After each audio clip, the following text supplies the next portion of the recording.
বিএনপির চেয়ারপারসন তারেক রহমান তার I have a plan উদ্যোগের বিভিন্ন বিষয় তিনি কথা বলেছেন।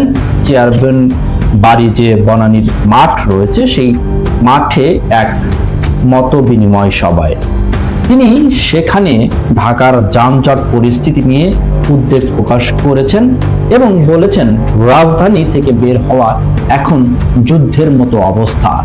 এই সমস্যা থেকে উত্তরণের দীর্ঘ মেয়াদী পরিকল্পনা প্রয়োজন।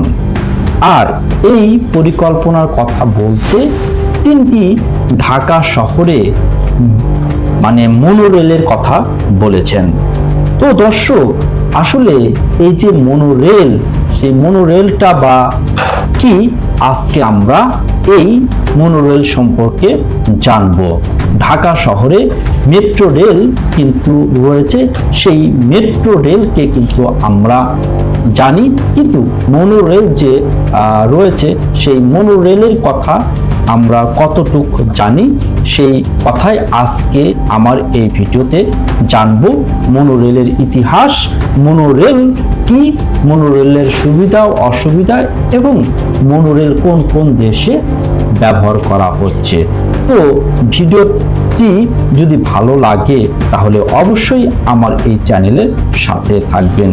তো দর্শক, মনোরেল হলো এমন একটি আধুনিক রেল ব্যবস্থা যেখানে ট্রেনটি মাত্র একটি রেলের উপর চলাচল করে।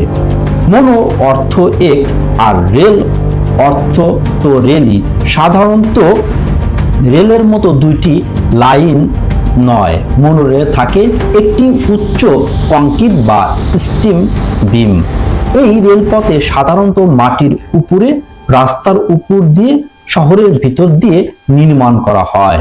মনোরেল সাধারণত দুই ধরনের হয়ে থাকে। একটা হচ্ছে স্টাডল টাইপ মনোরেল, ট্রেনের উপরে বসে চলে, সবচেয়ে বেশি ব্যবহৃত হয়। আর একটা হচ্ছে সাসপেন্ডেড মনোরেল, ট্রেনটি রেলের নিচে ঝুলে চলে, তুলনামূলক কম ব্যবহৃত হয় এই পদ্ধতি। ট্রেনগুলো সাধারণত বিদ্যুৎ চালিত, স্বয়ংক্রিয় সিগন্যাল এবং কন্ট্রোল সিস্টেম ব্যবহার করা হয়। আর মনোরেলের যে ইতিহাস, সেই ইতিহাসের দিকে যদি আমরা তাকাই, শুরুর দিকটা হচ্ছে 1820 এর দশকে প্রথম মনোরেলের ধারণা আসে, তবে বাস্তব রূপ প্রায় 20 শতকে।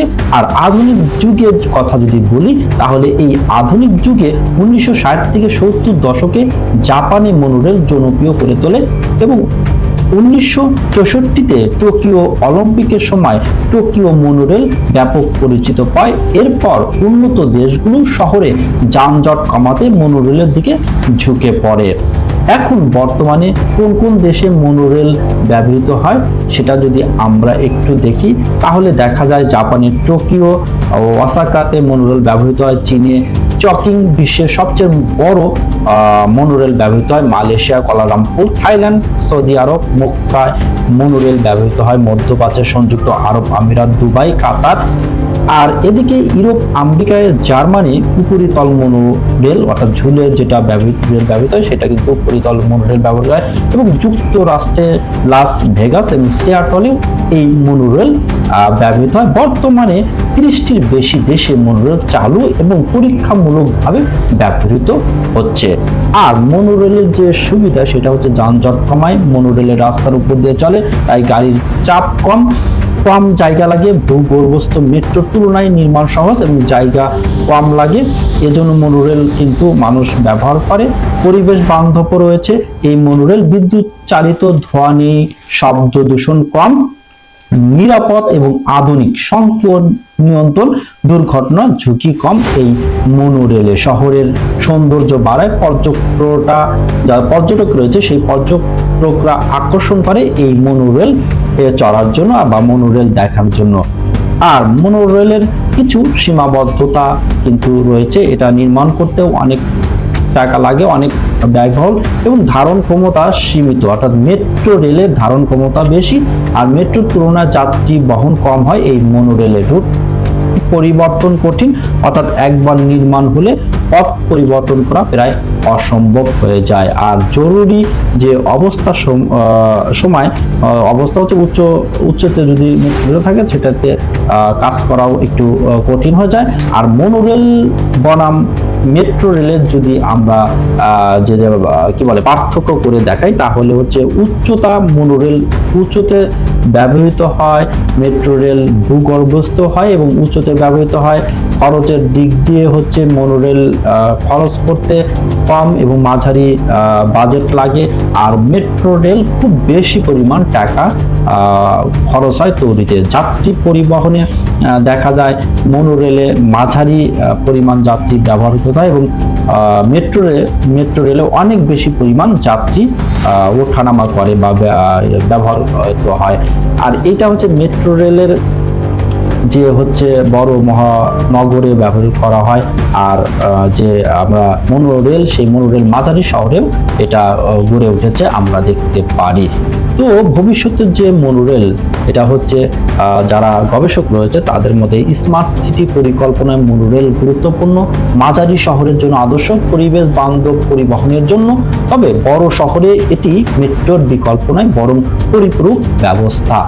মনোরেল কোনো কল্প কাহিনী নয়, এটা বাস্তব আধুনিক কার্যকর রেল ব্যবস্থা। সারা বিশ্বে 30টি দেশে এই মনোরেল এখন ব্যবহৃত হচ্ছে। যানজট, দূষণ এবং সময়ের অপচয় কমাতে মনোরেল হতে পারে ভবিষ্যৎ শহরের একটি বড় সমাধান। আর এই মনোরেলের কথাই কিন্তু তারেক রহমান বলেছেন তার যে ভবিষ্যৎ পরিকল্পনা, সেই ভবিষ্যৎ পরিকল্পনায় এই মনোরেলের কথাই তিনি বলেছেন, বা তিনি যদি ক্ষমতায় যায় তাহলে মনোরেল হয়তো এখানে ঢাকা শহরে বাস্তবায়ন হতে পারে।